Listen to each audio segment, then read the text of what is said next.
Welcome to Day 3 of Next Gen Ultimate's coverage of the 2012 WIFDIF World Ultimate and Guts Championships.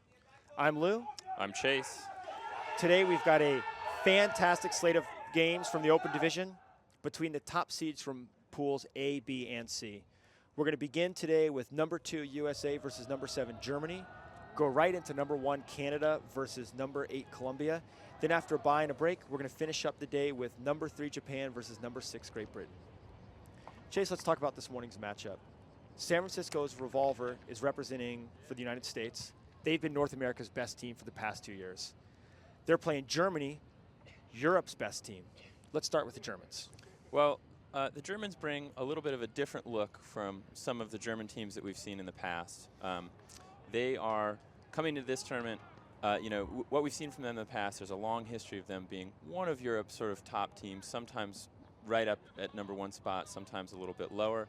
But we've seen in general a lot of offensive innovation from this team. Yeah. In particular, what this team is known for is an offense in North America we call the German or the Panther. It's sort of a precursor to the traditional, what we see now, North American spread offense. But it's really a thrower-initiated offense. It is a thrower-initiated offense, and it uses a big spread-out field with almost sort of still-set cutters for throwers to be able to pick the space and throw oftentimes the off shoulder to a face-guarded cutter. But when we talked to Coach Otto Bernhard before this game, they've described that they're actually going away from that. They felt like that was more of an offense that was designed around less athletic cutters. And skilled throwers. And skilled throwers. And they feel like in addition to their skilled throwers, now they've added a ton of athletes to this year's team. Young athletes. Young athletes. And so they're going to a little bit more of what we would consider traditional North American offenses, specifically the horizontal. We might see some vertical. And they're really going to be trying to kind of beat the USA at a game that USA is pretty familiar with on offense. And they're going to key through a guy we know pretty well. Philip Haas is going to be one of their star players. He is a next-gen participant this year. He's going to be on the bus. Yeah, he'll be on the bus. Riding with other college all-stars from the United States, playing club teams. He's going to get a lot of experience there, but he's already got a lot of experience. And he's really the centerpiece of the German offense. We should really see a lot out of him today. In addition, their captain, Bernhard Otto, a guy with a lot of international experience. I think we should expect to see him controlling the disc, hitting their strong cutters going away. Now, as we look at the Americans, they've been the dominant team. They've won 2 North American titles in 2010 and 2011, topping Boston's Ironside both times. And then 2 years ago in Prague, they topped Seattle Sockeye to win gold at the World Club Championships. And when we talked to Coach Gesquire yesterday, he was really emphasized how keen this team is to bring World's gold back for the U.S. It's been a long time. It's been a drought. Since the U.S. has won gold, faltering in 2004 and 2008. And more than anything else, this Revolver team brings incredible mental poise, and that's centered around their philosophy of IHD, which stands for intensity, humility, and discipline. And you're going to see that intensity you're going to see come out really on defense, where their technical ability on defense, their footwork is so fundamentally sound, and that intensity I think comes through as a focus to never make that little small mistake to give the offensive player an opportunity. The humility part we're going to see come through, that this team is going to be so even-keeled.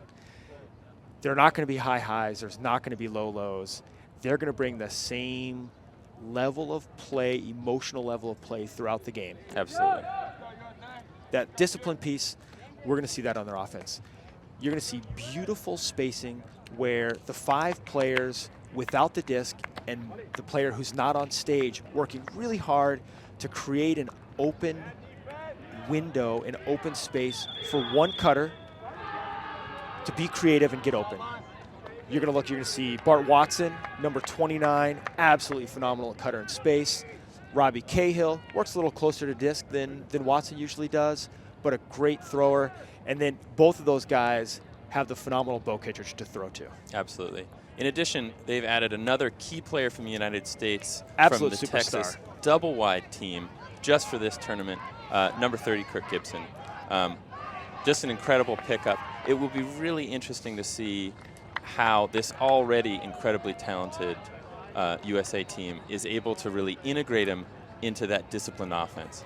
And I think what we're going to see is that this team, the Revolver team, has returned absolutely everybody from their 2011 national campaign except Eric Halverson. and he was the main distributor on defense, and Kurt Gibson is just going to step right in and fill Howerson's role. Germans coming down in a vertical stack.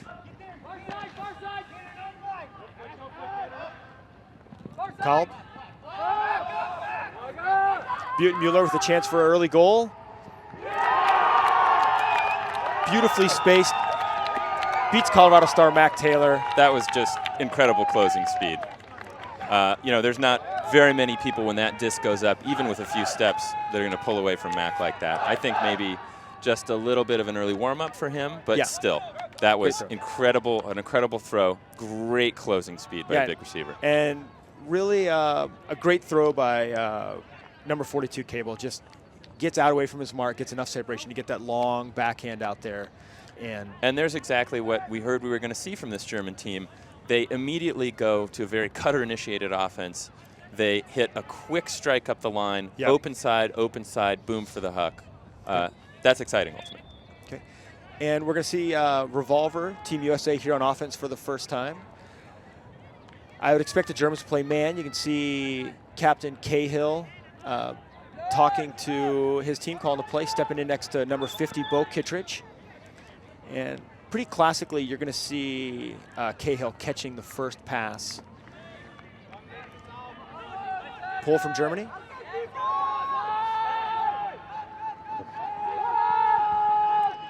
Cahill. Kittredge. Kittredge with an uncharacteristic huck. Goal to Wiseman.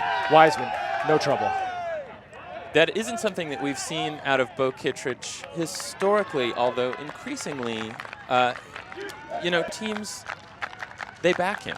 They back him. They leave him open underneath, and I think Revolver has done a better job than any team that's ever had Bo of using that as one of the main keys to their offense. Yeah. In that, Bo is always available for a reset. Yeah. But it is true that we have not, even on Revolver, historically seen Bo unleashing a throw like that. And I think that's something that he's going to be increasingly working into. He's definitely an incredible athlete, great hand-eye. He's got the throwing ability, but most people would classify his throws, again, as a little bit non-traditional.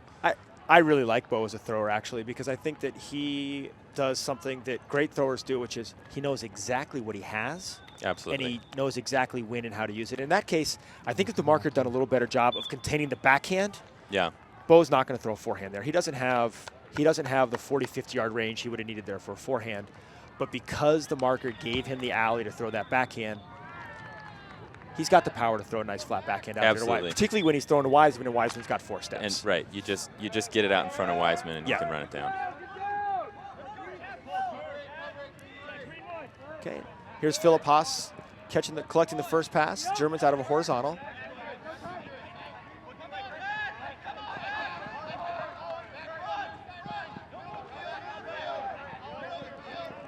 Haas again. Turo. Big backhand. Fantastic catch by Hampel.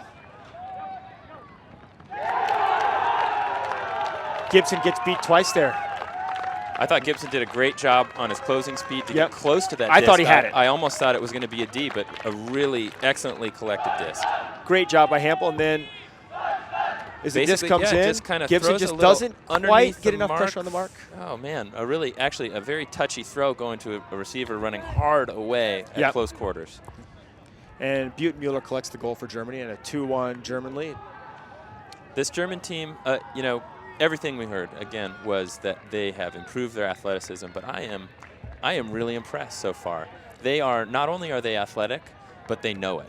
Their throwers are not hesitating to get that away disc on a team that I think a lot of the teams here would have been afraid to throw those deep that's looks just what I was against thinking Revolver. of, is that they have done a great job here of coming out and playing offense without any fear. Absolutely. You know, look at who they test. First 2 points, they test Taylor. They test Gibson. And it's like they don't even know who they're playing. I think Maybe that's part of it. I think that's, it's a wonderful strategy against this team.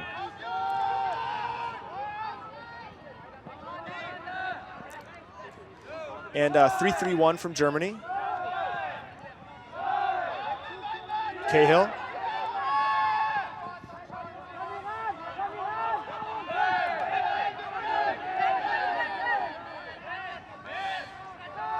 Transition into man. Forcing forehand. Kittredge. Wiseman. Kittredge for the dump. Cahill.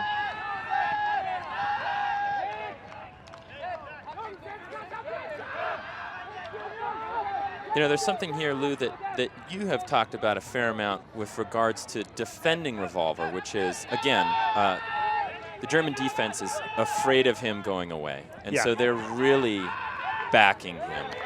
And I think what that gave them in that point was just that free reset, really with Bo to be able to stand up and distribute from the middle spot without any trouble at all. I would really like for the rest of this game to see the Germans stop fearing Bo the way that they haven't been fearing Kirk Gibson, Mac Taylor. Right. And then we're going to see Cahill hit Anderson for the goal. You know, and in that situation, when you've got Bo able to get the disc really at will around the disc. Yes. And without, you know, I mean, he is a long thrower, especially with his backhand. He can get it where it needs to be. And Robbie Cahill is such an explosive player on a give-go. Just like in that situation where they scored the goal, you know, it might not have been his original throw to Bo, but he's coming across the field at speed. He can catch and throw in a millisecond. And I think there's great clarity from the Revolver offense that Cahill's making that give-go cut. There's nobody else there. There's no cutter coming off the back of the stack. There's nobody working the front of the stack to the cone to bother that spacing in any way. And I think a part of that is the offense knows in that situation it can just kind of pivot around Bo. He's a free option. Yes. I think the Germans are really going to need to lock down on that option. Cable. Some junk out of Revolver. Kind of a 1-3-1 with Mac Taylor on the point. Kind of devolves into I think you can see Sam Canner, number 32, really deciding how close he wants to play. He can make it sort of a three-person cup. He can also drop out with Cochran and Sherwood. Revolver gets caught in too far. Haas with the disc on the transition to man. Reinhardt. Haas.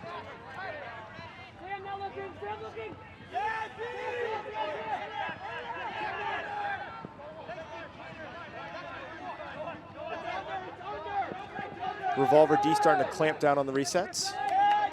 Butenmuller. Haas.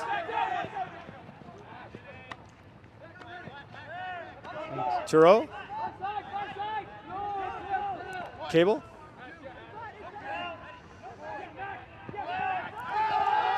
Tureau with the high floater. Hampel holds Sherwood off, holds Levy off, and there's just enough room to bring it in. You know, there was quite a bit of that point that Levy was just kind of letting him go off the back, and I think finally Germany sized it up and said, we're throwing it. Yeah. We trust our receiver, and he makes good. And also, I think Tureau wisely saw that they didn't want to continue to try to throw 5, 6, 7 passes against that really stingy reset defense that Revolver's famous for. Yeah, there might have been a bit of impatience there. You know, one thing, the German cutters are a really long ways away from their handlers, and I think they're really sort of pushing the line where that throw deep is actually going to become more difficult because of where the cutter is having to set up to take off deep. And that should be a turnover. That should be a turnover. Like Revolver, like you're going to say, you're going to throw a floater, a stall 8 floater. A win for the Revolver D, I think. To Sherwood and Levy, they should come down with it. They should come down with it. You know, Hampel does a great job to body Levy out, really doesn't worry or need to worry too much about Sherwood. Sherwood overplays it. He's able to get the back door open, grab it. Rasmussen tries to find Cahill going deep, and the throw's low over the top of the stack. Germany with an opportunity for break. And just a miscue. Dropped by Burr. Good inside out throw. Cahill wants to slow down. He's going to back away from the disc.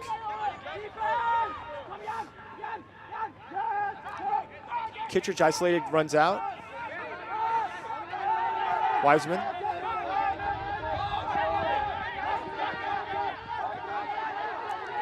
Nice poach by the German D in the middle of the field. Simon with the disc. Rasmussen. Simon. Cahill. Backhand trap from the Germans. Simon. Cahill extends a give-go. Simon reaches for him. Cahill's not going to get there. You know, I'm not sure that Adam Simon wasn't just a little bit antsy there to get rid of the disc, because Young is playing great handler D on him. Yes. And by great handler D, I mean Simon is getting the disc, but he's getting it with slightly worse angles. You saw Robbie Cahill want to get the give-go there, and the big mark of Young actually prevents Simon from being able to go around, and he's making him work. Yeah. He's making him work harder than I think he's used to working. And he misplaced the throw a little. I think if he'd brought that throw a little to the forehand side of the field, it would have been much easier for Robbie. Robbie was definitely open going away. Second chance here for the German defense. Okay. This would be a big break. Pool to Rettler. Bachman. Bachman goes deep. Young. Simon in for the D. Simon goes up over the top. Nice block by Simon. Might be a little a foul bit call of contact there at the end. Maybe Simon on the follow through. Here we see him go up. He's going to swat that disc, and that arm's going to come down, hit Young in the face. I'm not sure there's a foul call there. I'm not sure there's a foul I think call. It's just that contact. looks to me like a lost contact lens. Yeah, give me a second. Great job to go up early there by Adam Simon. Get a little bit of retribution. It didn't work for the Germans, but I like the choice. I agree. Again, it's your D team. It's your D team, and again, it's showing that fearlessness to be willing to take a shot. Absolutely. Give credit to Simon, though, for a nice block. Yeah, great D. Young on the backhand mark. Simon's able to get around to Cahill. Simon. Rasmussen. Wiseman.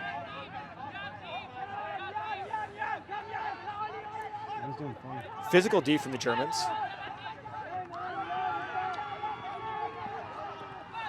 Rasmussen. Kittredge. Cahill.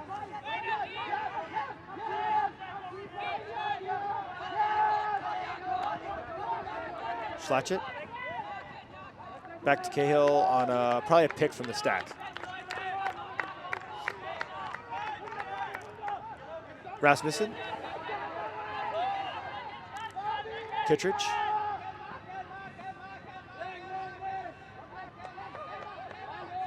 Rasmussen on the sideline. Cahill. Kittredge. Cahill. Simon sneaks up the line. Really nice footwork there by Robbie Cahill. Kind of catches Young looking in on the poach, and just a little got him just off-centered there with a little shoulder shrug. And you know, another one of the multitude of weapons that Revolver has. You know, we saw on that point they went away a couple of times. Yeah. Limited success on that. When they need to, they're able to just ratchet their offense down, and they can small ball it all the way to the end zone. And that's what I like, is that they missed 2 hucks. And they had, throughout that point, a number of opportunities. There was at least twice that they had Bo going away with steps. I think if that's the first possession of the point, they're throwing that. Yeah.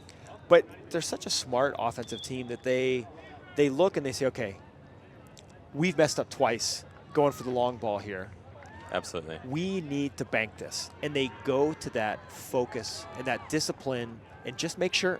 And you know, I mean, I think that lends itself to the idea that key personnel certainly, but the majority of this team takes a bit of the long view with regards to the pace of the game. I think lots of people in that situation could have said, God, this is a long point. I want to get out of it. I'm going to throw the jump ball to Bo Kittredge.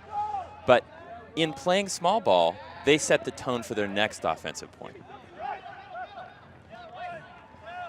1-3-3 type look with Mac Taylor on the mark. Haas with the disc. Waldvogel finds Turow in the middle of the field. Looks like we've got a transition into force forehander straight up.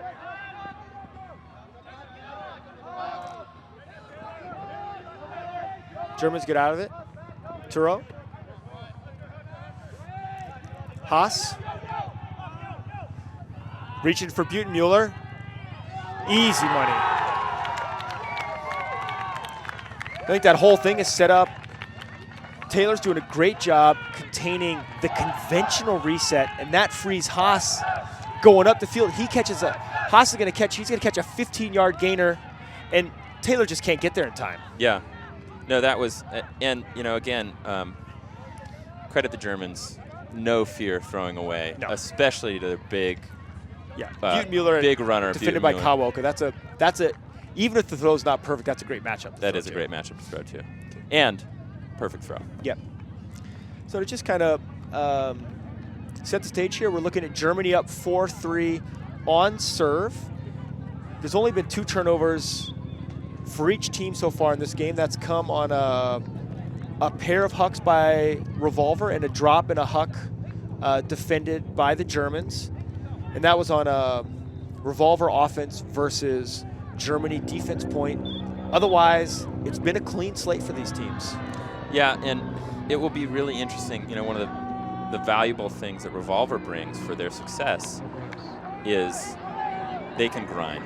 Yes. You know that they're going to make adjustments and turn it on late. It'll be really interesting to see if the Germans can hang with them. Schlachet. Cahill. Wiseman. Kittredge. Rasmussen. Nice read on the poach. Kittredge. Okay. Yeah, really nice job by Rasmussen there. He's got Bo 3 steps. The defender has to come off Anderson to protect. That leaves Anderson open for the little reset into the middle of the field. And then it's Bo isolated in space. And you know, and what I like about what both Cassidy Rasmussen did, as well as the next throw, they use their fakes not just to sort of move bodies around and be able to break, but Bo was really helped out by a fake there in order to get wide open on the open side. Yes. And I think that that's, again, that's something, one of those just little fundamentals that everybody on this USA team does great. They use their fakes and their footwork really well. Coach Greskar getting on his team, trying to get him to make some kind of adjustment. He's probably exhorting them to just play with a little more intensity. Ratchet down, yeah. And I think I'd expect to see man here, that they're, you know, generally, if you're looking for intensity, you go to man. Yeah, absolutely. And I think I've been pleasantly surprised. Germany has dealt incredibly well with USA's transition. They've had great patience. They know that it's going to break out at some point, and they've just kind of been able to wait for it. And then they strike as soon as USA is in transition. Yeah. Turow, I think, number 13, who fielded the pull, I think has done a really nice job so far in this game of making it easy. Very deep set for the Germans, but they work off the front of the stack. Butenmuller, Reinhardt, Turow, Cable, Reinhardt,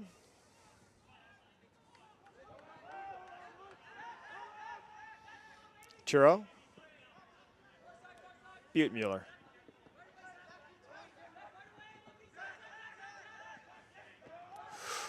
Oh, a huge collision in the middle of the field. 2 German cutters actually slam into each other. Cable kind of getting the worst of that collision with Haas. Kind of unclear what's going to happen with that. Mac Taylor, he got a big piece of that swing pass, but Reinhardt was able to collect it. It's in UPA rules, USAU rules, that would that's stand. Continuation. And it may, I think they're going to go ahead and send it back here. I'm not sure that a pick was actually even called.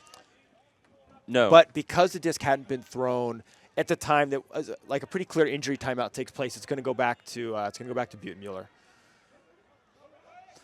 Oh, and the forehand just gets out away from me. He loses grip. Maybe it's sweat and humidity. Canner to Sherwood. Canner. Cable just missing on really the knee. Excellent defensive effort. Taylor. Canner working really hard for the reset. Nice inside out. Levy, can he get it? He's not able to find it as it comes straight over his head. Germany's going to get it back. A missed opportunity for Revolver. Turo.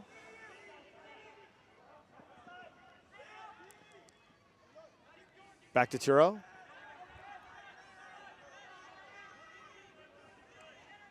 Butenmuller.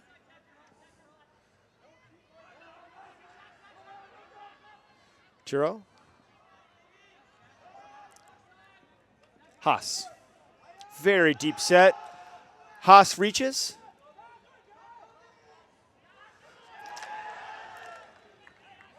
Really? Ashland Joy way Wow. up, way up. I thought he was he going missed to miss it. that. Way up, and he gets Just on a the way tiny down. On the way piece. down, gets a tiny piece. Hampel not able to come up with it. Fourth turnover for Germany. Second break opportunity here. This point for Team USA. Mac Taylor.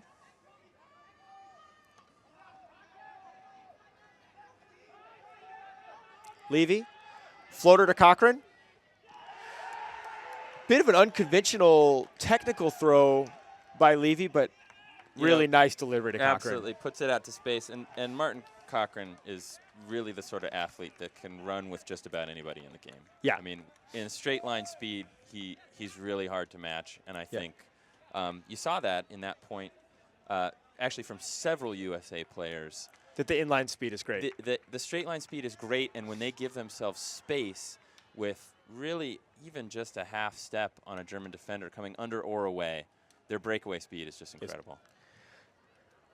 Nice job by Revolver, I think, to respond to Coach Gesquire's, I wouldn't say exhortations, because that I think is probably a bit stronger than, I mean, he's really Please. even-keeled coach. He probably just said, come Let's on, go. guys, let's do it. Absolutely. We know what we need to do, and let's get out there and do it. And they really responded. I thought the defense there across the board on the resets, particularly on the downfield cutters, I think really improved. And This could be a really pivotal moment for Yeah. both teams. USA, if they're able to rattle off a couple of breaks, that would be a tough situation for Germany to respond to. Germany, a little bit on their back foot here, would really like to put a nice, easy O point in. Yes. Get their D team back on the field. right, they can See if they can right the ship. they can make that 1 point a blip and not a trend. Absolutely. Gibson with the pull. It's going to be out the Really back. deep pull. Not okay. Really not okay.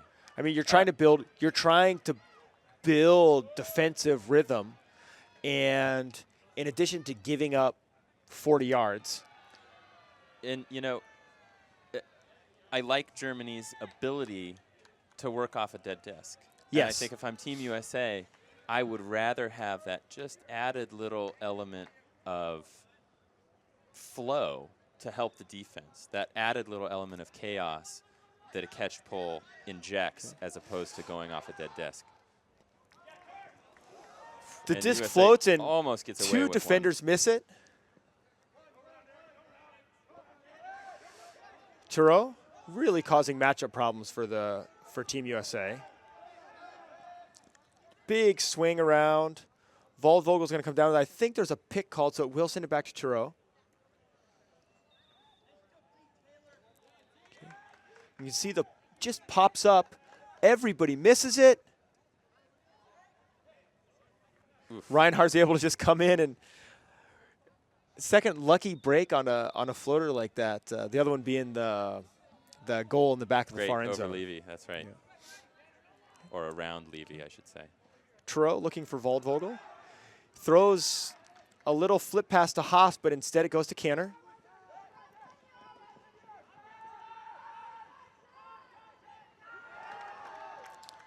And a miscue there by the USA defensive offense, giving Germany another shot.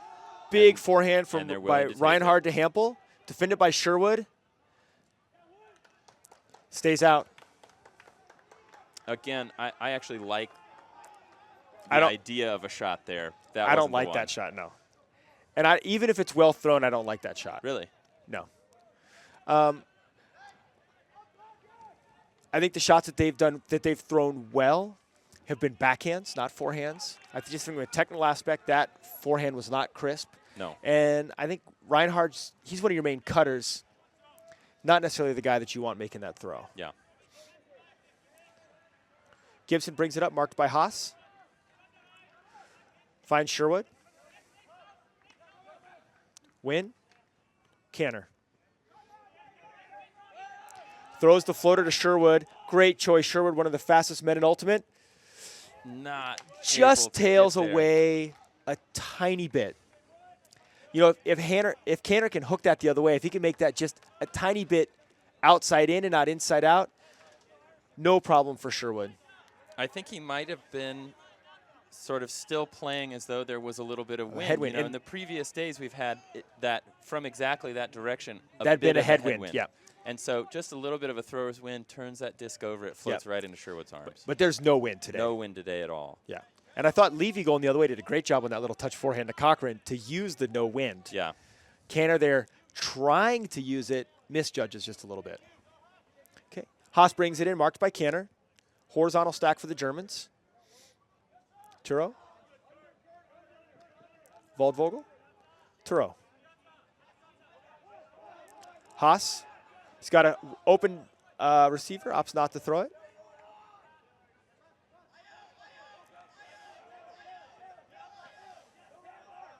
Haas.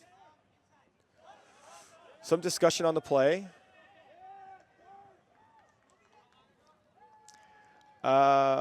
Mueller and Kawoka sorted out. It's going to stay with Haas.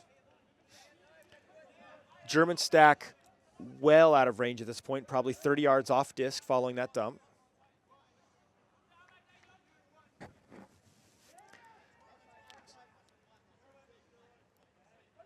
Physical D by the Americans in the stack. Dump to Turow. Finds Mueller. Haas. He reaches past Joy. Joy there for D. Fantastic D by Ashlyn Joy. Yeah, I really like that he chose to pick the spot and put a body on his offensive player as opposed to going up Yes. way too early. Way too early. And it's Russell Wynn actually with the block there. Yeah, physical, fights, pushes the German receiver back. And then once he's won the space, all he has to do is just clean it. reach Just up. a little bit of cleanup. Absolutely. I think a lot of defenders in that case make the misguided effort to try and get it absolutely at the height of their jump. Yes. Because they feel like the offensive player has the advantage. Okay. Gibson draws a foul. I think a little uncharacteristic for Revolver. A little bit more of the double wide philosophy of managing a game from Gibson there.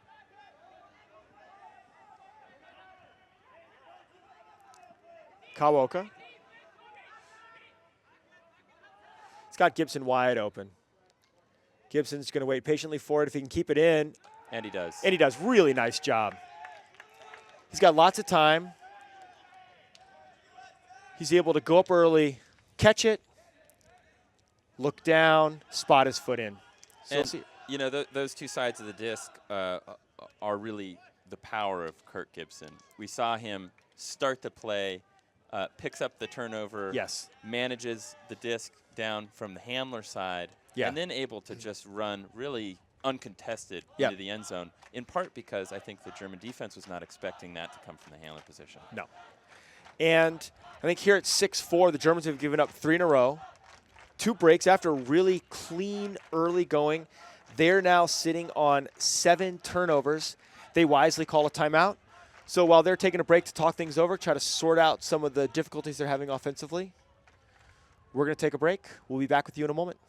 Welcome back to the 2012 WIFDIF World Ultimate Guts Championships. We're in the middle of the first half here in the open division. Team USA, after a short run, up 6-4 on Germany. And, you know, I want to talk really quick about some of the defensive adjustments that Team USA has made.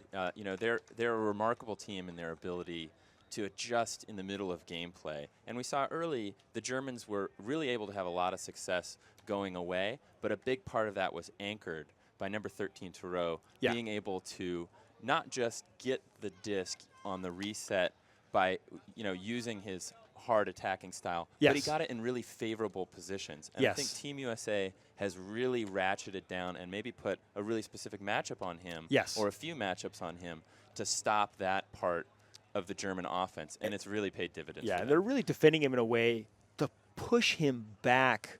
And so he's still getting it, but instead of getting it even with the disc, he's getting it 5-10 yards back, and that's putting the rest of the German cutters well out of range. Absolutely. We'll see if Germany can hopefully key into that as well, make a few adjustments, maybe a personnel switch, try and get him with the disc in more favorable position. We might see a different formation from the Germans. We've seen a little horizontal. We've seen a little vertical. It'll be interesting to see what they opt for, and they do go to a vertical here. Thureau to Cable.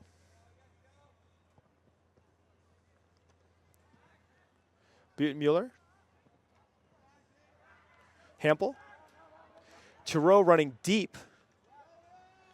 Waldvogel finds Thureau coming back in. Nice adjustment by Thureau, and that sets him up for the throw.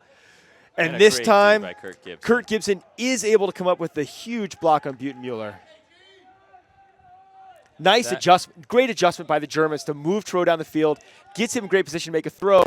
This time, though, he leaves it just a little bit short, and Gibson comes up with a big block. A big, big block. And I think, you know, if you're Germany in that situation, you did virtually everything right except hanging it just a little bit for Philipp Haas with Kurt Gibson on him. Yeah. There's no two ways around it. That's just a tough matchup. Right away.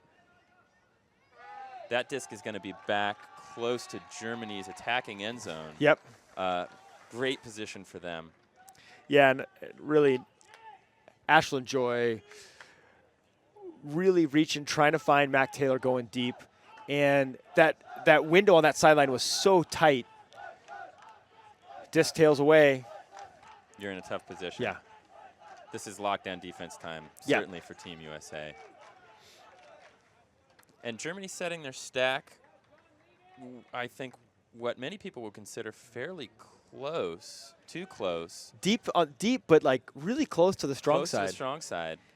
You know, I wouldn't be surprised to see Philipp Haas go to work here, try and get a swing in a really favorable position, or get the up line. Although as you look at the space, what I see is Philipp Haas catching the big swing across the field and then giving him an isolation out on the forehand side of the field. Yeah. Look to Cable. Scuba to Cable. Big inside out. Nobody's there. They did end up trying to use that space, but there's a little bit of a miscommunication. Butenmuller maybe breaking off a cut. I think Cable just saw his big, big, big offensive target, Butenmuller, go into the cone and said, I'm throwing it. That's it. Okay. Joy with a second opportunity at this point. Takes a bit more of a conservative option. Find Gibson. Joy. Levy. Kawoka. Gibson. Peace. Levy. Levy. German defense kind of falling apart here. Taylor. Just lots of separation everywhere, and Levy again. Great point by Levy. Really great point by Levy. I mean, he just, as the German defense starts to sort of crumble and generate separation, Levy in particular completely abandons any pretext of a structure and just finds just finds a soft spot again. Each time we're going to see it swing over to Taylor, and Levy's just going to have snuck all the way through the field, wide open at the cone. And a big part of that is just really hard work by Levy. Yeah, great hard work. He is the kind of player who I think puts in a lot of time off the field. Yeah. And over the years that we've seen him, his speed and his quickness have just improved drastically. Right. And now he's the kind of guy that can run all day. All day. And that's a kind of athleticism that I think is sometimes under-recognized in Ultimate, but particularly for a D-team guy. You look at a point like that, it's the third possession of the point, 2 by the Germans. It's the fourth possession. The Germans had 2, the Americans had 2. He's the only guy on the field still running 100% and working as hard as he can. And he puts such brutal pressure on the German offensive players to stay with him. And when they don't, it's easy money. Absolutely. And I think when you have a guy like that with that mentality on your D team, even if Team USA turns that disc over again, what he's getting you is he's tiring out one of the main guys on the German offensive team. Yes. And that's going to pay dividends later in the game. And depth here is huge because Revolver's putting out 7 fresh defenders, all of whom are top shelf defenders. And the Germans are going to have to bring their starting offense off the field and run a D squad here on offense. Little less intensity, though, from Revolver. Cable.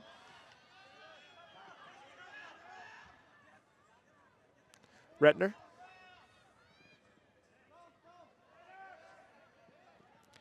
Pick in the stack. A little clutter from this D unit from the Germans on offense.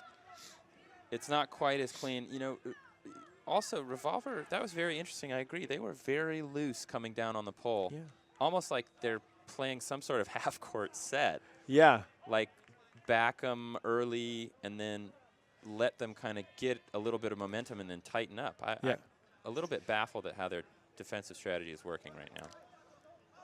Butenmuller working as a handler. Finds Retner for the goal. You know, I think that was the case where Revolver had been doing a really great job of keying on particular matchups. The Germans changed their line. The matchups are gone. The matchups are gone. And nobody's really sure how to play their man. Yeah, and then you see Butenmuller, who's been working as a receiver the whole game. Yeah.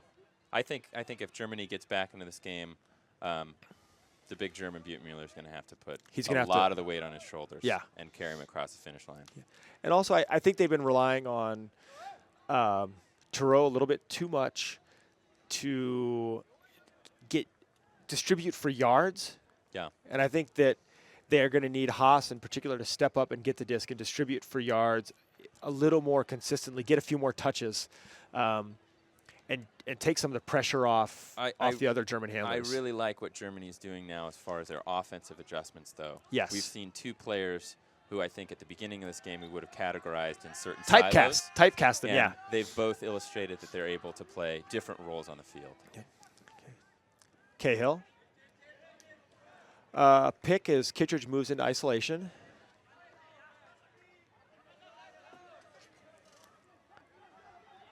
Okay. Kittredge for the under. Wiseman going out, and Kittredge this time reaches for a forehand. It's going to hang up. Wiseman's in there. Oh. Poole did a great job. He took position. Never went up. You know what, though? I think the mistake that he made is he took the position, and then he didn't take the step back into Wiseman to keep Wiseman on the ground, and that gives Wiseman goes right over the top. He gives Wiseman a free jump.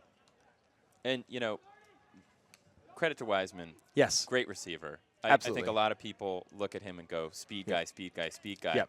But he's a really savvy receiver. Yep. Very heads-up play there to see where the defender was and just be able to get around him and over him for the disc. So we're almost into we're 1 point away from the half. So it's 8-5. We're going to take a short break to have a message from our sponsors, and we'll be back with you in a moment.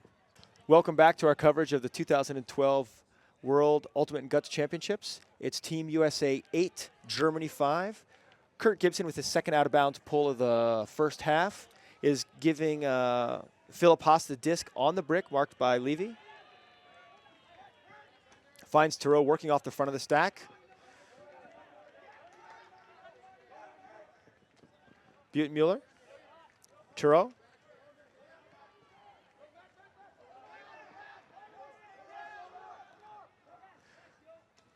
Gibson leaving Reinhardt wide open, goes to Butenmuller.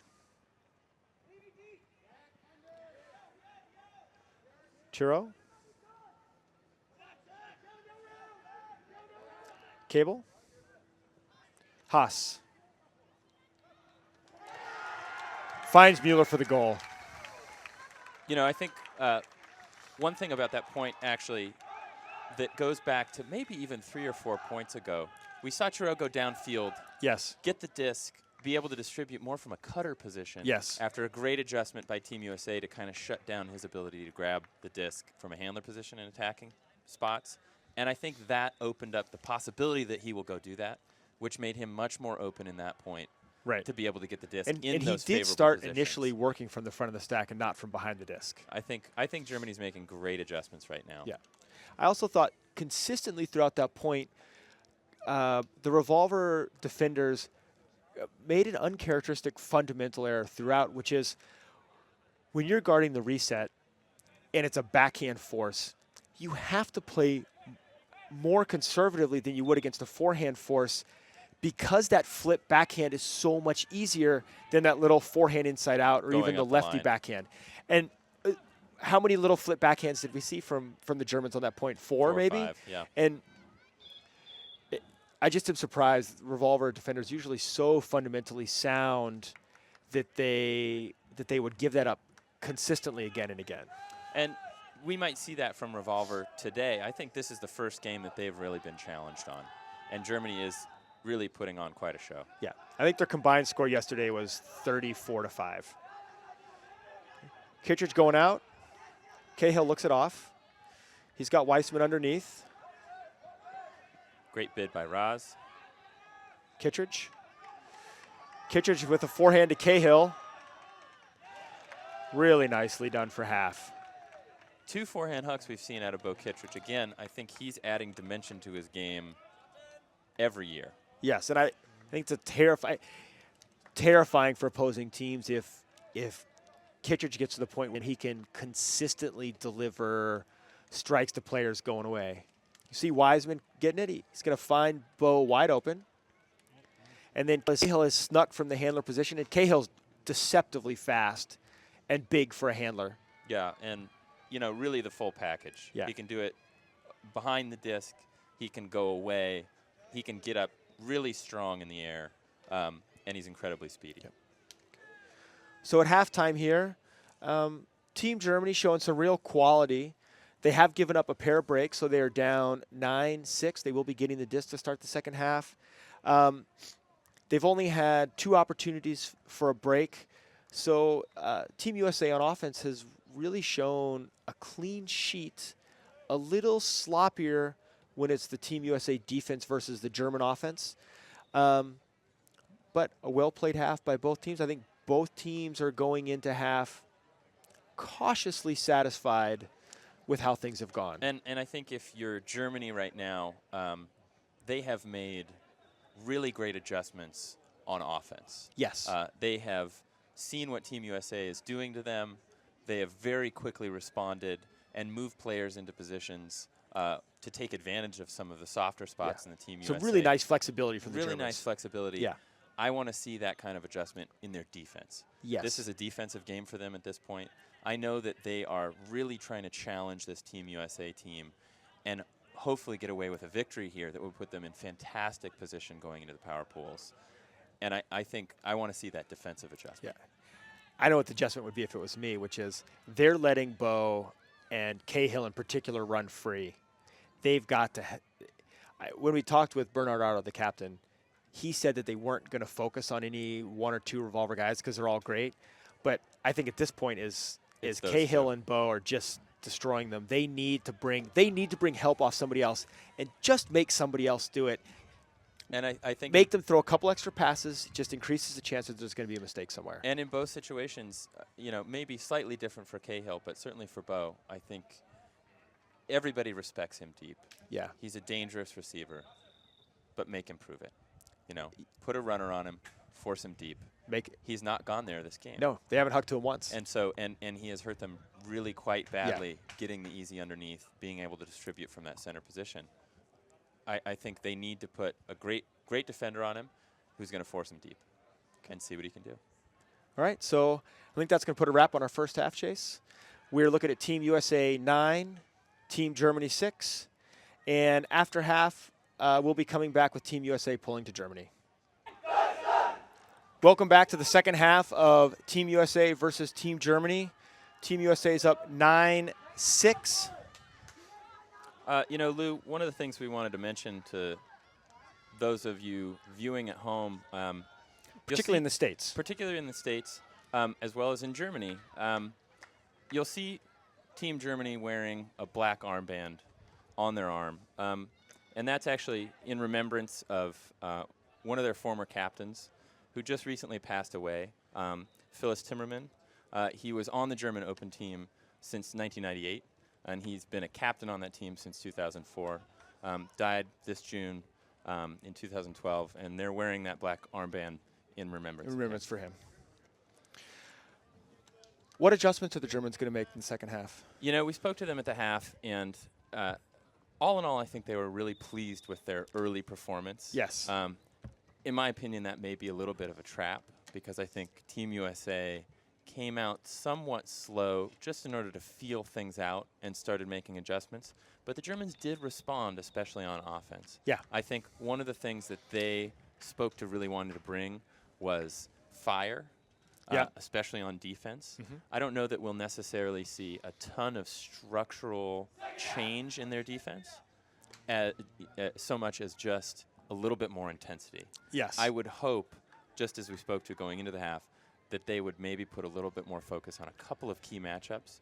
Yes. But all in all, it's just intensity for them. Yeah, and Captain Otto also is talking about just not wanting to make mistakes. He felt like the difference in the first half was just a couple German miscues, and if they can clean up those miscues, they'll be right back in the game. What do you think about Team USA coming out of the half here? When we talked with Coach Gesquire, he was mentioning that they just hadn't played a competitive game yet at this tournament. And, both their games yesterday were blowouts. And that it just took them a little while to get used to having to work, both work defensively, but also work offensively. That yesterday, and we saw them yesterday when they were playing, that they were able to be casual and get away with throwing some maybe less than stellar choices. I don't think they were necessarily less than stellar, but not just a little more flippant maybe than they more flippant than they can get away with today against a quality German side. I think that's a fair assessment. One thing we haven't really seen much of yet is we've seen that pretty trademark revolver D with good footwork. Yeah.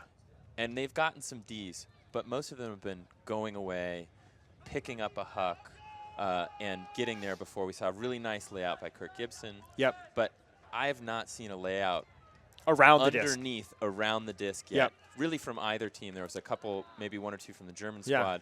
But that's something that I've seen a lot out of Revolver in the past. It's just fantastic reset D. Fantastic reset D, and I'd be interested to see them ramp that up in this half. Okay. The Germans on the pull to start, get down excellently and shut off that first pass to Cahill. Find a way out to Schlag. Wiseman. Back to Schlag. Cahill.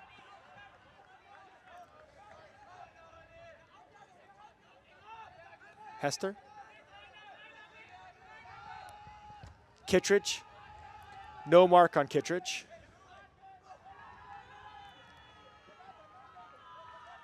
Wiseman going through the defense. I'm not. Something we didn't mention about covering Bo. I'm not sure that I don't actually agree with you that they should give him the out. I like pushing him under. What I don't like is giving him 5 seconds unmarked. Yeah. Give him the, if you know you're going to give him the under, built into that should be the knowledge that you're going to get the mark on right away.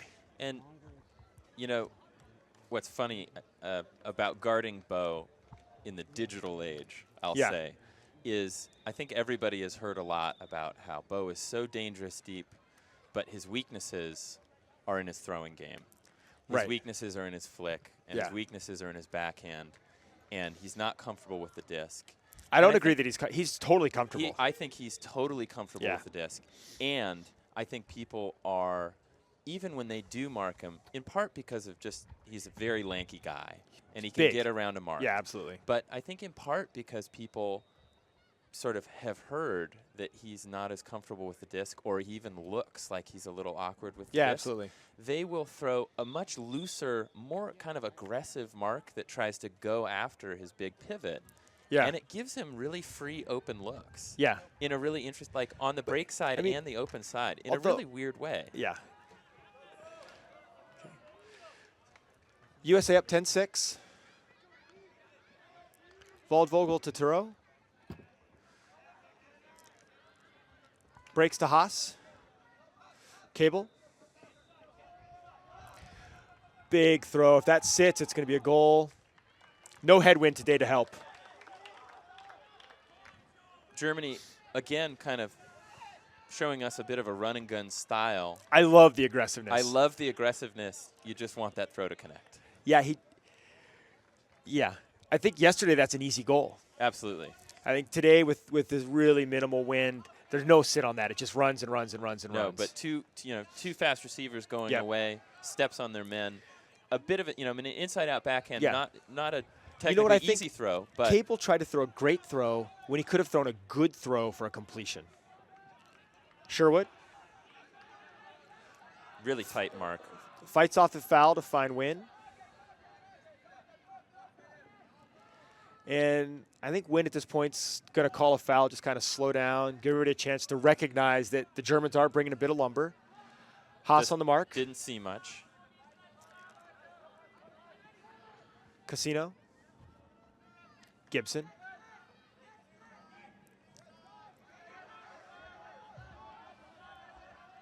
And he's going to call a little touch foul. That, I think, is really more of a, I don't like what I'm getting. So I don't see anything there. I'm not sure that wasn't the German defender calling a foul on. Like I got poked in the eye. Yeah. Yeah, maybe so. Sherwood. Gets rid of Canner. it. Nice and quick. If that stays in, it'll be good. Nice. Great bid there at the end, but too much height on that throw. We've seen a few miscues going away from Canner. I think places where he's normally very steady. Great with backhand. That mid-range hook. Both, I think, good opportunities for him to throw, and just slight adjustments on the throw would have resulted in goals. Yeah, I think in that case he threw a straight-out backhand. I think if he put a little curve on it, a little bit of edge. I mean, really in that case, you're not just trying to hit your receiver, but you also have to take into account that back line. You got to spot that in. Just spot that in that back 10 yards of the end zone and let Greenwood go up and get it. And I think just like we spoke with Revolver's coach before the game and at halftime, maybe just a little bit of rest. Yeah.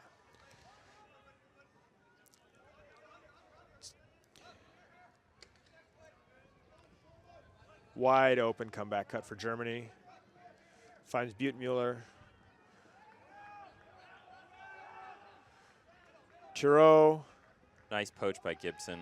Yep. And a really excellent adjustment by Casino to just pick up Haas. Pick the switch. Yeah.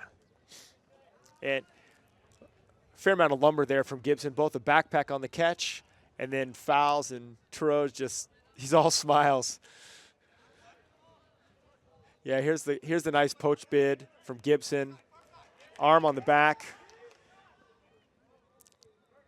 And there's going to be a foul called by Turow here on what looked like a turnover and some argument from Gibson. I think with the amount of physicality that Gibson brought throughout this point, that even though I think he's right, I don't think there's a foul there. I don't think he's going to get the call. No. Reinhard sneaks around, finds Butenmuller, and a pick call is going to send it back to Reinhard.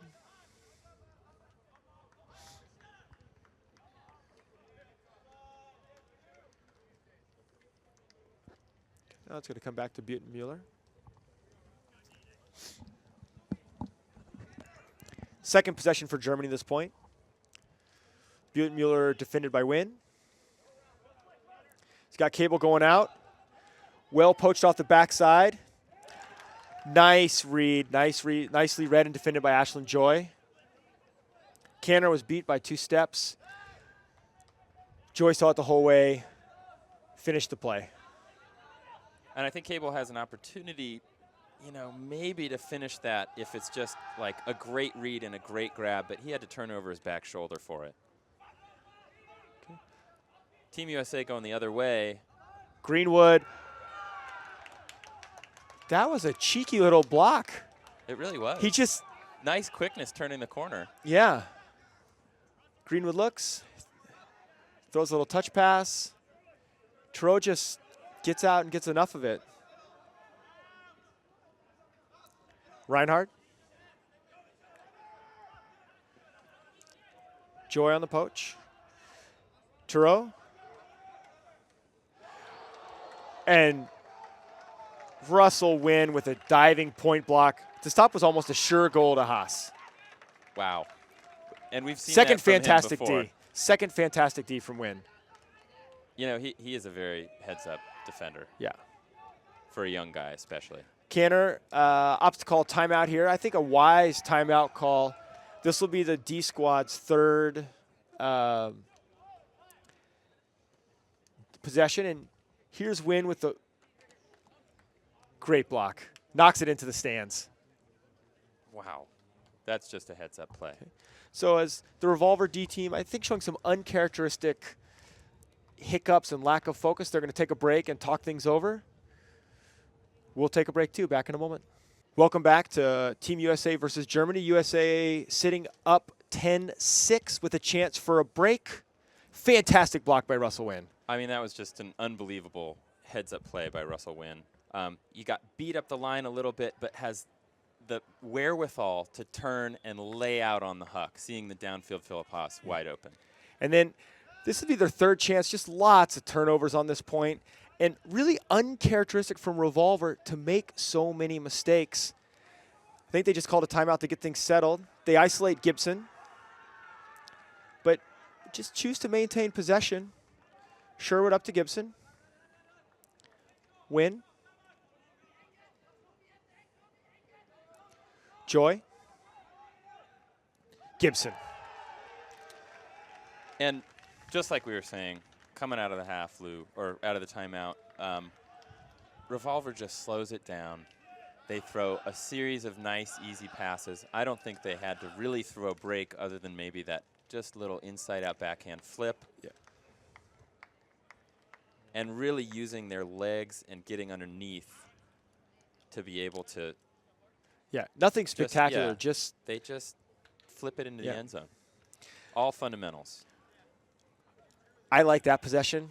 I don't like that it took them 3 possessions to get there. When they go back and look at the tape from this game, they're going to look at their D squad on multiple occasions needing 2-3 possessions to score, and that's getting it done today. I don't think that's going to get it done against the Japanese. I don't think that's going to get it done against the Canadians. They're going to need to do a better job of making that possession-oriented mindset the first go time. Yeah. And I think that, when we've seen Revolver at its best, yes, that's been a big part of their success, is they don't give it back. I mean, everybody gives it back sometimes. Sure. But on just miscues. But Revolver, their offense can be so crisp. when they want it to be. Okay. Mac Taylor with the pull.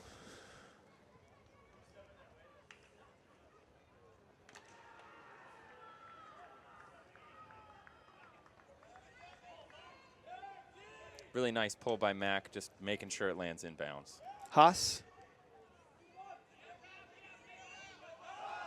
Haas is going to touch Kittredge. Both players go up early. No call. No call. Mueller not able to come down with it. Way over everybody. You know, I think both players, I think on account of the contact, neither one of them got the jump that they wanted, which is a win for the D. Yeah, and I think Mueller almost could have sort of pulled a rope-a-dope on Bo there. If Bo's out, you know, in space, he jumps higher, I agree. Yeah. You might be able to put a butt on him and let the disc sneak over and then run it out. I think that's the only shot there. Lots of poaching. Levy wide open in the middle of the field. Not able to get it to him. Now they find him. Kittredge back to Levy. Kawoka. Kittredge. Win.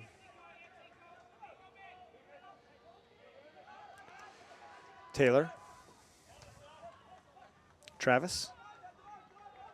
Kittredge. Taylor. Kawoka. Win. Russell Wynn really, I think, asserting himself and really stepping up for this Revolver D squad. Yeah, you know, he's one of those players who's been in the Revolver system now for a few years. Yeah. And I think clearly for a lot of years not as big name as a few of their pickups. Yeah. But he's a guy who does a lot of really good things. Yeah, absolutely. He comes up with some huge blocks for them. He can run, another one of those guys who can really run all day after a turn. Yep. And is in the right place at the right time. Yeah. Okay. And I think the Germans, having given up a 3-0 run, all breaks to start the second half, are going to talk things over, try to make a couple adjustments. We'll be back in a moment. Welcome back. Team USA versus Team Germany. Team USA really starting to assert themselves defensively. They've taken a 12-6 lead, scoring 3 straight breaks to start the second half. And I think amazingly, one of the things we've seen here is Bo Kittredge working as a handler. Yeah, you know, it's a very similar story to what has been happening a little bit more for Revolver recently. Bo being backed pretty significantly and really just able to stand up the disc and look around and get a nice easy dump swing set, and he can really distribute. Yeah. He has no problem getting out away from the mark with his length, and he can throw 25-yard throws no problem. Absolutely, 100% on those. And the rest of the Revolver offense is really good at giving him great options. Once he has that disc in hand, he's very calm with it. Gibson with the pull. Vogel's going to let it drop. Cable will pick it up. Okay. Okay. Same offensive line that we've seen from the Germans before. Cable, Thoreau, Haas, Reinhard, Butenmuller. And they're coming out in a spread. I do like what Germany's been doing, mixing up their offensive looks. I think they're just trying to find a rhythm here that they can carry through the rest of the game. Reinhardt bails him out. Butenmuller.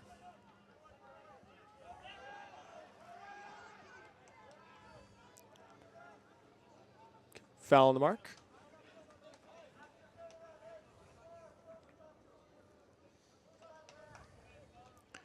Defended by Joy. Dumped to Cable. Marked by Canner. Schulenberg. Too high. Gibson leaves it for Casino. Under to Sherwood. Reaches. That's really nice, easy offense. I think a very interesting choice there for Kirk Gibson to not pick that disc up. Yeah. I think on this team, and especially given how that defensive offense has been working, I'm a little shocked he didn't pick it up and throw it to the wide open Sherwood in the end zone, but made a great choice, got into their offensive rhythm. Sherwood's open for 40 yards underneath. Just floats it. And a really nice, easy goal. Yeah. Sherwood, again, a little bit awkward looking forehand in terms of his delivery. His delivery's a little untraditional, but he throws a perfect throw. I mean, like Bo, his forehand is like Bo's in that despite what it looks like, functionally it's absolutely fantastic. Yeah, absolutely. So you see here he just gets out away from the mark. Soft, nice throw. Greenwood goes up and gets it, no problem. And I think with both of those players, one of the sort of structural differences that makes it look a little non-traditional is that it's almost high release. Yes. And that is actually an asset, certainly for Sherwood. Yeah. Because he throws it right over the top of a mark on that little kind of break mark huck. Yeah.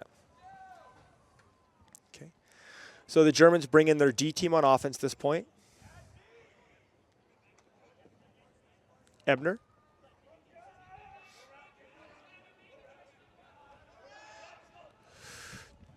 Too high for Otto. No call. I think Travis thought there might be a bit of a foul call in the backpack. Kawaoka to Simon.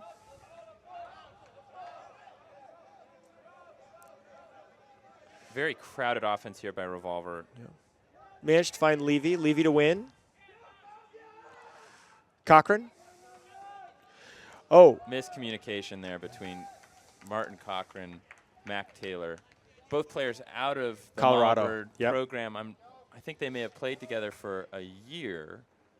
And they certainly have great chemistry here on this Revolver team. Yep. Just a miscue there. But again, you look at the Revolver D team with a chance to just seal it. And another miscue. I think that's a case of, Cochran's throwing that on the half step. Everybody's open. Why not wait till the full step or a step and a half when you know where Mac Taylor's going before delivering it? And again, I think that's a throw that they've had great success with here in the last couple of days because Mac Taylor wouldn't stop. Yes. Otto. There's a pick. I think it's going to send it back to Brooklocker. In the air. So under whiff-diff rules, it really has to do with the timing of the throw and the pick call and on where the disc is going to end up. In this case, it is going to stay with Otto. Back to Brooklocker. He bobbles it and bobbles it to Kawaoka. Win. Heads up D there by Kawaoka. Yeah. Kawaoka. He's going to throw the big backhand floater. 4 guys going to get to play. Big Cochran goes up. Martin Cochran over the top. Yeah, too much size for a Brooklocker. And, for a lot of years, certainly, just the trademark of those Colorado teams. Yeah, throw to size. Very big receivers. Again, I really don't like this look. No, I think it's a little forced, but, Martin Cochran. Huge receiver. A huge receiver, fast, gets up high. I think he was actually possibly a D1 track star prior to going to Mama Bird, and actually went to Colorado as a graduate student. Picked up Ultimate. I'll come back to that choice by Kawaoka, though. They've already had one miscue on a huck at that point. Their D team is struggling to convert at a high percentage, and I would really expect Kawaoka to. It's his job out there to be steady, to be even, make sure that they maintain possession. And well, and throwing that huck is not what I would normally characterize as his game. No, exactly. He is a quick lefty Possession handler. Absolutely. Who is great at the throw and go, and I Yes. think does that excellent for their D team. Yeah. I'm a little surprised to see him line that one up and let go. Yeah. I think again I think as they've started to really take control of this game, I mean, they're on a 6-point run here against the Germans. I wonder if they're starting to slip back a little into some of the sloppiness of their play from earlier in the tournament, just because they've overmatched the Germans They're so much at this comfortable. point. Almost a great block there by Mark Sherwood.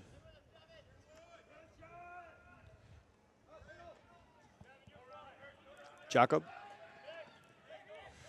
Bachmann. There's a pick. It's in there. It's going to stay. And again, the Germans have their D team out. They've brought their offense off the field. Beha. Jakob. Another pick.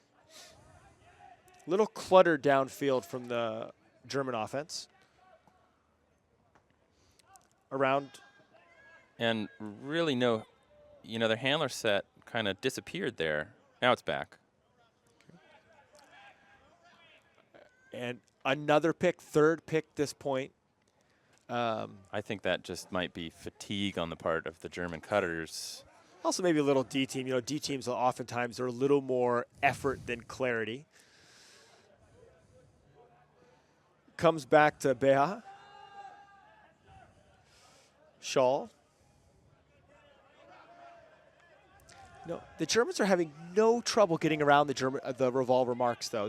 The forehand around, which I think stopping that forehand around is kind of a trademark of the revolver defense. I've been very impressed with their throwing ability, particularly on that throw.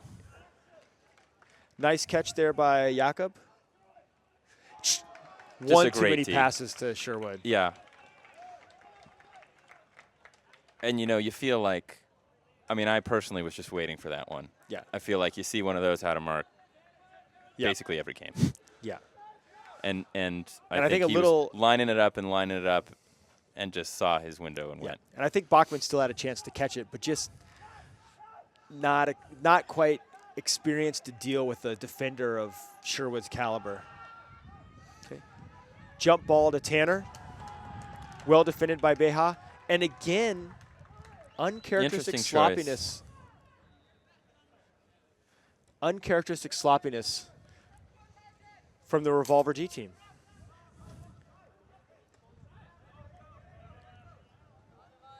Retner. Beha. Shaw.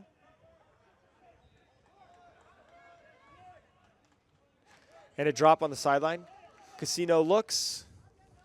It's a little too cluttered in there. Walks away from it. I feel like the pace here has, or maybe the sense of urgency Has completely gone out. has gone out of this game. Yeah. And if I'm Revolver, I think I want to recapture it, just to, if for nothing else, get done and get out of the sun. Yes. This is a very long tournament, And as very we've spoken hot. to, and it is very hot out here. And they are deep, but this would be the game that I would want to instill that sense of urgency back into. Everybody they want to beat, though, is also deep. Yeah. Japanese incredibly deep. The Canadian team incredibly deep. Nice little bump on the mark. Foul called. Anderson to Sherwood. Nice inside out from Sherwood to Anderson. Flip to Casino. And just a second little flip, flip, flip. Hester for the goal in the 15-6 revolver lead.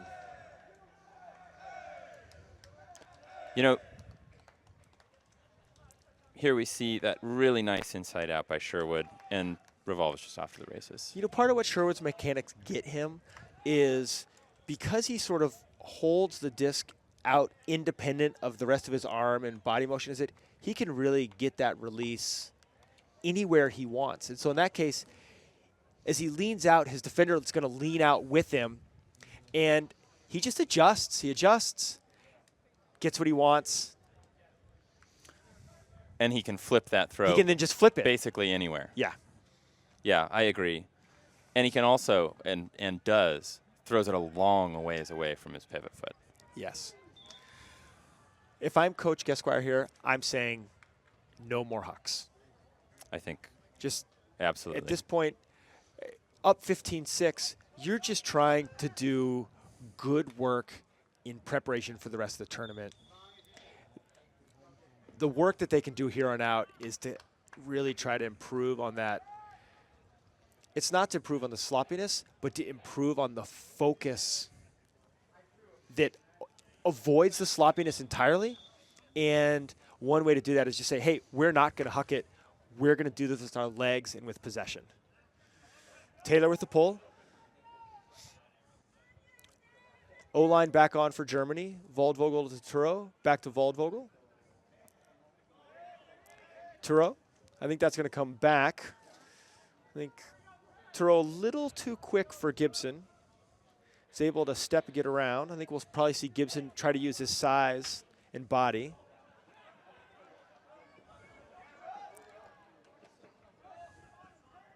Reinhardt. Cable.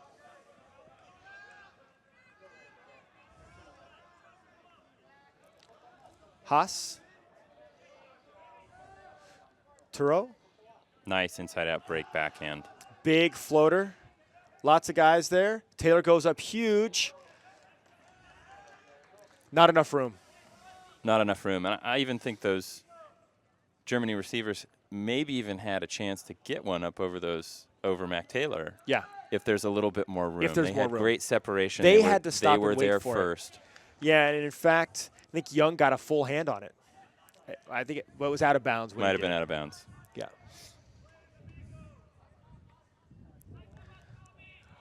I wasn't a great fan of that look, though. It wasn't the German hucks that have been successful have been straight down the field. That was back across the middle and late. Kawoka to Taylor. Taylor not able to get there. Waldvogel. Cable. Germany gets off the Schneid. Finally gets a point here in the second half. You know, the rest of the way in this game Yeah. for Germany, I think they've certainly proven that at points they can play with the best. Yes.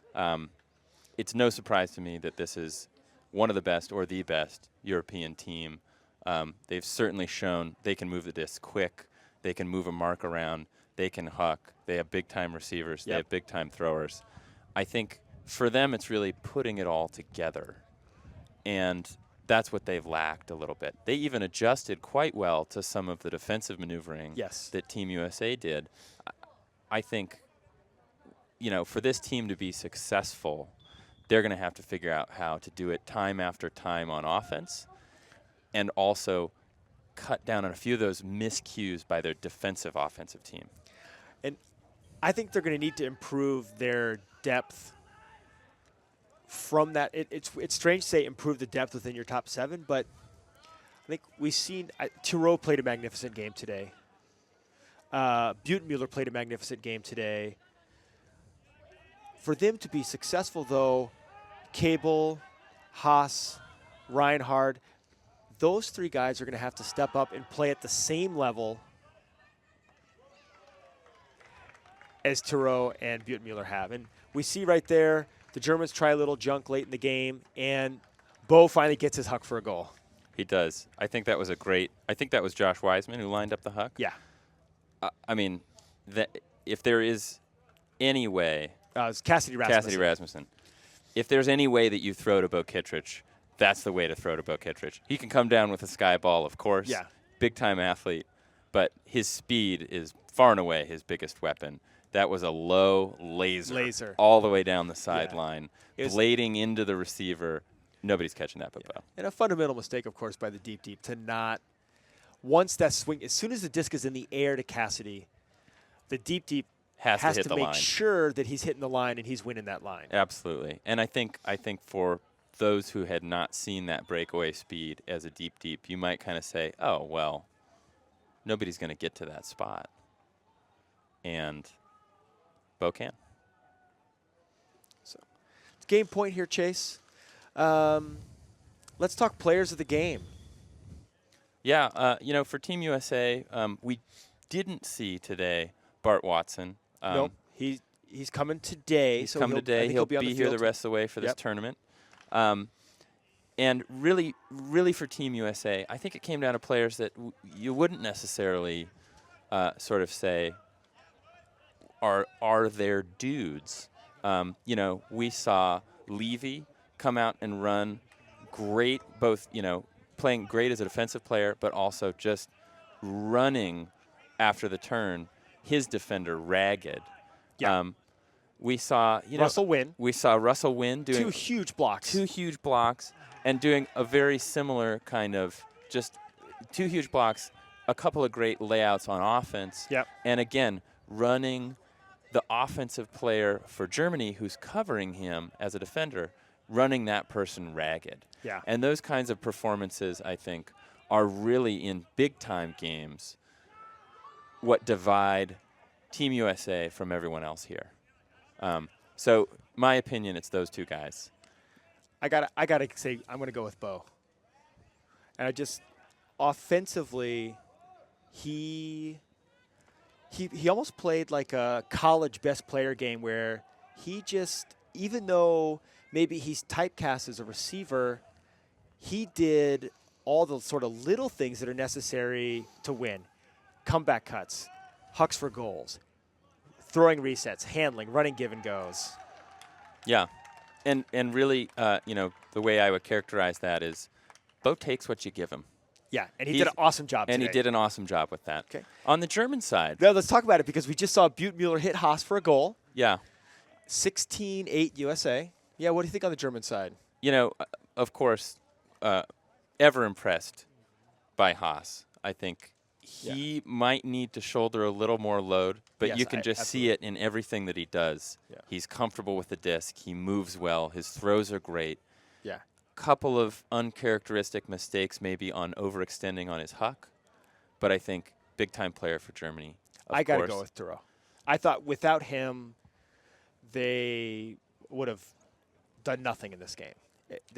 I agree. Again He's and a cog. again, he's able to withstand the pressure from Revolver.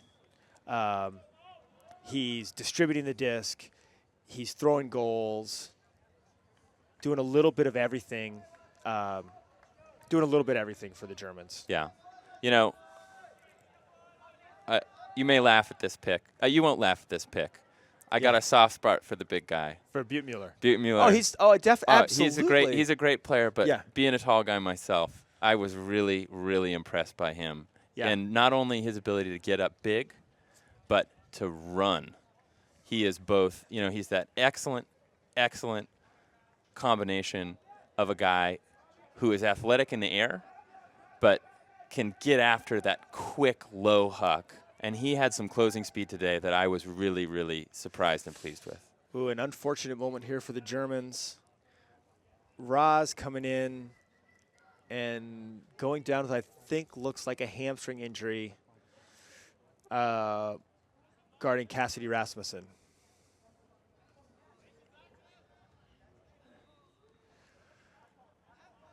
That's hopefully it's just a cramp and not a pull, although it had the classic signs of a hamstring pull.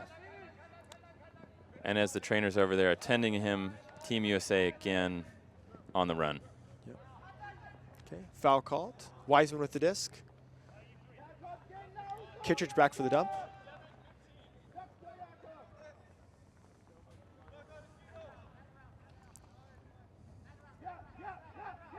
Wiseman, little forehand around. Schlachet's able to toe the line.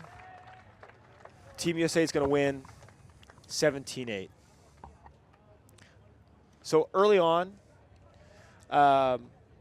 Germany able to hang around in the first half, playing really fearless ultimate, but once that Revolver D team got rolling, they're really hard to all deal USA in the second half. Yeah.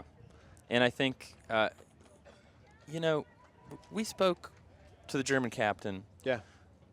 Otto, coming out of the half. And I was actually a little bit surprised, and it may have just been translation, loss in translation. It may have just been, not wanting to give something away. Yeah. But I was a little bit surprised at how little adjustment it seemed like they We're planning to make in the second half. I think especially on defense.